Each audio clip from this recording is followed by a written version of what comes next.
আমার কাছে কষ্ট লাগে আসলে আমাদের অনেক মিডিয়ার ভাই বোনেরা হয়তো জানি না কিসের জন্য মারা গেছে, জানাজা হচ্ছে, এই হচ্ছে, এগুলো আসলে উচিত না। আমি মনে করি আপনারা যারা সিনিয়র আছেন ওদেরকে বলবেন আসলে থেকে যারা বিরত থাকে।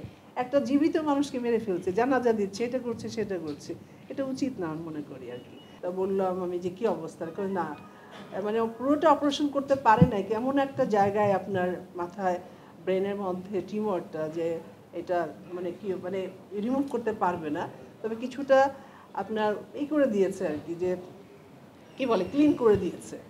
আচ্ছা ঠিক আছে, আমি আবার লন্ডনে আসলাম, এসে কথা বললাম আপনার অনুর সাথে, ওর মেয়ের সাথে। পরে আমি গেলাম ওকে দেখার জন্য। আমি আপনার সেপ্টেম্বরে আমি 17 তারিখে ফ্লাই করেছি, 14 বা 15 তারিখে গেছি আমি দেখার জন্য।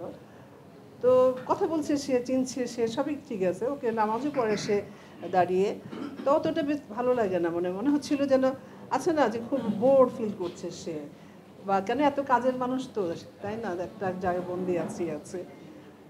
তারপর আমি চলে আসছি, তারপর হলো ওর সাথে ছবিও তুলেছি আমি, আমার এক বান্ধবীও গিয়েছিল, কিন্তু দেখলাম যে ওরা ওদের ফ্যামিলিগতভাবে কাউকে জানাচ্ছে না আর কি, যার জন্য কিন্তু আমি এসে কাউকে বলিনি, শুধু আমি বলেছি মিশা ভাইকে, বুঝতে পারছি, মিশা ভাইকে ছবি পাঠিয়েছি, আমার কাছে এখন আছে, বসে আছে, কথা বলছে নর্মালাইজ, কিন্তু একটু ওর ওই মুখটা একটু বেঁকে গেছে, একটু অসুস্থ যেটা হয় আর কি, কিন্তু কথা বলছি স্পষ্ট, চিনছে এভরিথিং। তো মাঝে মাঝে একটু একটা কথাতে বলতেছিল, আমার বোধ হয় 75 মনে হয় না, একটু আছে না মাঝে মাঝে একটু আছে না যেন কোথায় দূরে চলে যাচ্ছে, তারপর আবার নর্মালাইজ। যাই হোক, তো আমি ঢাকায় চলে এসেছি গত মাসের সাথে, আপনার 18 তারিখে আমি আসলাম।